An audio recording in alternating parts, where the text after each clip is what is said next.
guest, George, who's one of the co-founders of Wella Bar. If you were watching the live stream earlier today, we had our Perfect Bar chatting about the refrigerated bar category. So we wanted to bring in one of the other really young entrants in that space to talk about just how it's doing and just what your experience is. George, thank you so much for chatting. Thank you for having me. So just first, a little bit, tell us about how and when you decided to get involved in the refrigerated bar category. That's a great question. Oh, I'm going to stop you really quickly though. Make sure you have your mic up high enough so Better? that way they can hear your amazing Excellent. answer. Great. Okay. So for us, in looking at how we got into the refrigerated bar category, you have to go back a few steps to our history. So I have two great partners, Deborah Neese and Glenn Neese. We've been partners in food manufacturing for 26 years. We started with a brand called SIBO Naturals, which was a Mediterranean sauce brand. And we had the good fortune of building that into a national brand with the help of great collaborators like Whole Foods and Costco. So for us, we started our path in food with a unique skill set, manufacturing, and a vision for products that was a little ahead of its time. As our journey has continued, we saw this opportunity where refrigerated snacking was going. And again, with the collaborative help of some of these long-standing relationships we had, we were able to look at that and say, that is white space that we need to move into. It fits our ethos, and our ethos was organic. It was pure food, natural ingredients, clean. And we looked at that and said, this is an opportunity for us. And I have a ton of respect for the folks at Perfect Bar for carving out that category. But we saw that opportunity to build our own brand there. So we drove into that category saying, hey, we are going to be organic. Wella is a broader brand. So Wella, you will see Wella become a whole line of refrigerated, healthy products built on that organic foundation.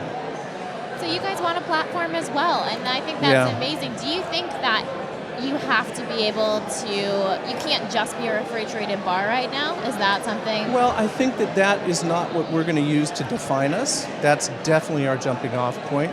But you'll see us broaden the scope of what we're going to offer in that refrigerated section. But it'll always be in the fridge. It will. Awesome. So, I mean, what are some of we talked about the benefits of being just on the perimeter and throughout the whole day today, but what are some of the challenges of being in that space that you've had to navigate since launching? Because it is a new category, and there were definitely some hurdles for you guys. It is. I think refrigerated is the category we played in before, so we're familiar with that chain and that process. So that part wasn't intimidating to us. I think in looking at the challenges in the category were, how do we educate the consumer, the store buyer, et cetera? I think year one, because we've been doing this for 3 years now, year one it was very much, why a refrigerated bar? Year two was, hey, I get it, I'm trying one.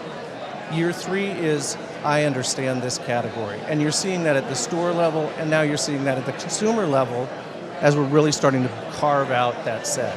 Walmart taking 4 feet of their dairy case and building a refrigerated snack case. That's where you start to see some leadership at the retail level. So the question before was, what is this? What is the question now that you get from retailers? I think the question now is, let's talk about driving programs. Let's talk about your trade spend. It's now becoming this category that there's an understanding to. For us, we're a strong proponent of demos. We agree with that philosophy. Getting our product in the mouths of our customers, that is absolutely the way to get loyal customers. Now, as more entrants come into this space and more competitors for brands, does that help you or hurt you in terms of refrigerated bar? It's corny. It's the rising tide raises all boats. That's true. But I think what you see is a drive at retail and a club for people to say, okay, this category has now got a spot on my shelf in the store. What can I broaden that with? What's going to drive other people there? What's going to differentiate this bar from the next bar? And I think what you'll find is, we're seeing that the authenticity of the brand is what's going to drive repeat sales in that section. You're going to find some refrigerated bars that don't necessarily have to be refrigerated. Ours truly does. I mean, we take care to grind all our own nut butters, roast all our own nuts. We take these small steps because our philosophy is there's an alchemy to food that can get defeated by process. So recipe is one thing, process is another thing, and our bar truly has to be refrigerated. It tends to get oily, it tends to get mushy if it's not under the cold. Being vertically integrated, what kind of edge does that give you in this marketplace? That's a great question. For us, I think in this, being here at Project NOSH, hearing the struggles that people have with co-packing, that is something that's unfamiliar to us. We have always done our own manufacturing, and some of that, was not always the best decision, but it was by what our products demanded. So I think for us, looking at what we can do in being a manufacturer is we're incredibly nimble. So we have great innovation, and the innovation to turn that concept into a finished product that's also food safe, meets our SQF level 2 criteria, those are huge advantages for us. If you look at the Wella bar, from concept to on the shelf, 6 months. And that's because we could rely on all of those steps of the way internally. A big benefit for us. You control everything. Yeah. So then for brands who are right now at a point where they may be considering trying to bring their manufacturing in-house and start that takes a lot of capital. So what would you recommend to them, or maybe a lesson learned can you share when they're thinking about this? It's so interesting. I think when I go back to 26 years ago, so here we are in the 90s, and small food company, 10,000 square feet, and we had the opportunity to do business with Costco. So doing a great job, they decide to start their food safety program. They send over Steve Bell, who's now way up the food chain at Costco. He comes to tour our facility, and he walks in, and his last visit was the Hershey plant.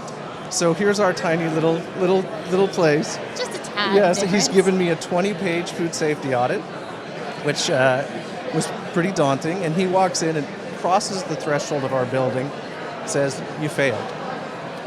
Now, what's incredible about Costco is rather than say, "Hey, this opportunity is lost for you," they took us by the hand and said, "We are going to connect you with talented people that can help you, because we want to be able to bring small business into the fold." So they paired us with a woman, Melissa Calicia, who was a director at Silica Labs. She walked us hand in hand through that process. So we were very fortunate. That foundation, we kept moving forward till Costco started bringing in groups and groups of people to see that we could make that standard. We maintained the standard of food safety that they set. So that story is challenging in that it's difficult to replicate. I think for small companies, food safety is now a barrier to entry. And finding that key co-packer that has the chops and has the SQF level certification, those are hard to find, particularly one that will nurture a small company.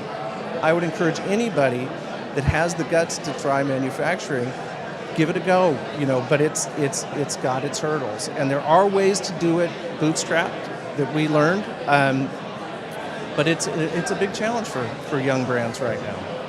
Yeah, I mean, like you said, the food safety hurdles alone within manufacturing right now, as there's just there's so much red tape in that regard, rightfully so. Yes, but yeah. It can be very daunting on top of also having to do the brand itself. Yeah.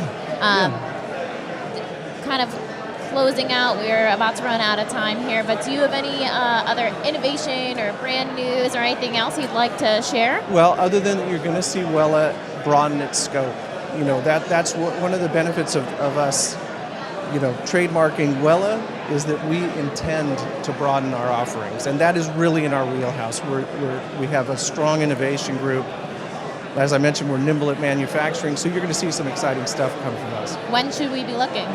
I'd say we're going to look at probably end of 2018 and we're moving into 2019. Awesome. Well, thank you so much. You bet. This is the end. You've heard it here, guys. 2 refrigerated bar categories are platforming. Breaking news at NOSH Live. Thank you Thanks, so Megan. much.